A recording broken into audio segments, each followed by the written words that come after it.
Hi అండి. అందరికీ నమస్తే. నా పేరు శ్రీనివాస్. మనం ఈరోజైతే ఏలూరు జిల్లా లింగపాలెం మండలం కొత్తపల్లి గ్రామంలో ఉన్నాము. స్థానిక రైతు వీరబాబు గారు ఎకరం తోటలో అయితే సాగు చేస్తున్నారు. అయితే ఈయన ఎకరానికి పెట్టుబడి ₹1,00,000 అవుతుందని తెలుపుతున్నారు.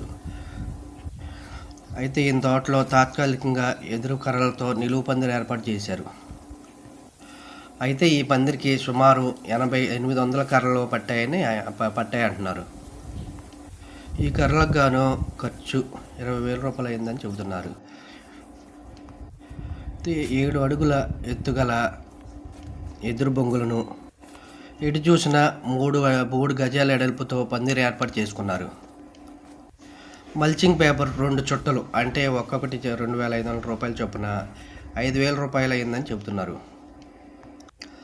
అదేవిధంగా 70 కేజీల వైరు తాళ్ళు ఒక్కొక్కటి కేజీ ₹55 చొప్పున అంటే ₹3,850 ఖర్చు అయింది. ఈ వైర్ను పాదు పైకి పాకడానికి వీలుగా నిలువు భాగంలో 3 వరుసలు చొప్పున కట్టుకున్నారు.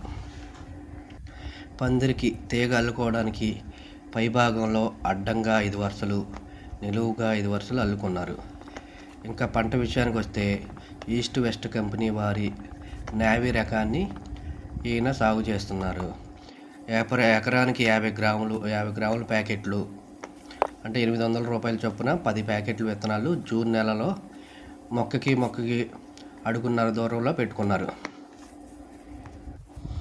పండిన పంట తక్కువ మొత్తంలో దిగుబడి వస్తే స్థానిక సంతల్లోనూ కూరగాయల దుకాణంలోనూ అమ్ముతున్నారు.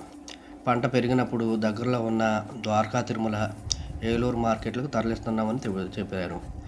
ధరల్లో భేదాలుంటే మధ్యవర్తుల ద్వారా హైదరాబాద్ మార్కెట్లు తరలిస్తున్నామన్నారు.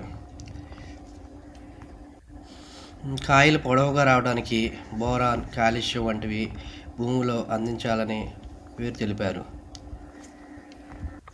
ఇదండి ఈరోజు విషయం. మళ్ళీ బీర సాగులో తెగులు నివారణకు తీసుకోవాల్సిన జాగ్రత్తలతో మళ్ళీ కలుస్తాం.